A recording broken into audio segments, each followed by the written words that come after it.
Hello, নমস্কার। আমি স্বাগতা গুহ বলছি।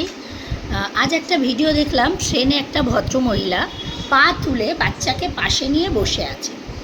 যেখানে ট্রেনের সিট 5 জন বসা যায়, সেখানে 4 জন বসে আছে। একটা মেয়ে খুব ভদ্রভাবে বলছে, একটু চেপে যান, একটু চেপে যান, একটু সরে বসুন। কিছুতেই ওরা কথা শুনছে না, উল্টে মেয়েটাকে উল্টোপাল্টা বলছে। আমার বক্তব্য, ট্রেনে তো আরও মহিলারা ছিল, সবাই মিলে কেন উত্তম মাধ্যম দেননি?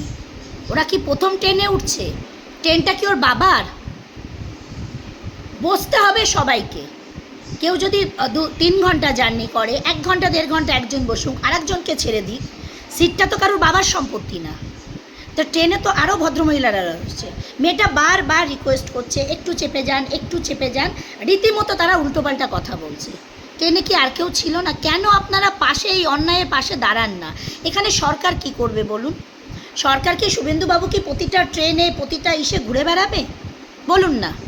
এগুলো তো আমাদের নিজেদের দায়িত্ব, সমাজের দায়িত্ব তো কিছুটা আমরাও পালন করব। তারপরে তো সরকার আছে, কিন্তু এগুলো তো আমাদের নৈতিক দায়িত্ব। মেয়েটা যখন বারবার বলছে, মেয়েটা খুবই ভদ্রভাবে বলছে ট্রেনে যে একটু চেপে যান, একটু সরে যান, এটা 5 জনের সিট।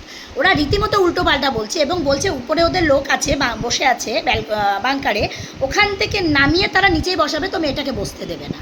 তো ট্রেনে তো আরও সবাই রয়েছেন, কেন আপনারা চোখ বন্ধ করে থাকবেন? কেন? কিসের জন্য? কিসের ভয়? আর কতদিন চোখ বন্ধ করে থাকবেন? দেখলেন তো চোখ বন্ধ করে কিভাবে চোর চাচরদের আমরা টাইম দিয়েছি চুরি করার জন্য।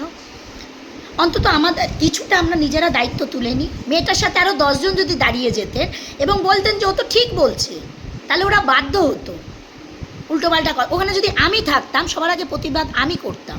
কেন করেন না আপনারা? প্লিজ, আপনাদের প্রত্যেকটা মা বোন এবং প্রত্যেককে রিকোয়েস্ট করছি, অন্যায় দেখলে অন্তত প্রতিবাদটা করুন। কেন সব জায়গা তো সরকার থাকবে না, সব জায়গায় শুভেন্দু থাকবে না, তার মন্ত্রীরা থাকবে, রেলমন্ত্রী থাকবে? বলুন তো। কিছুটা সময় তো নিজেদেরও দায়িত্ব আছে, সে দায়িত্ব পালন করার। অন্তত এটা করুন।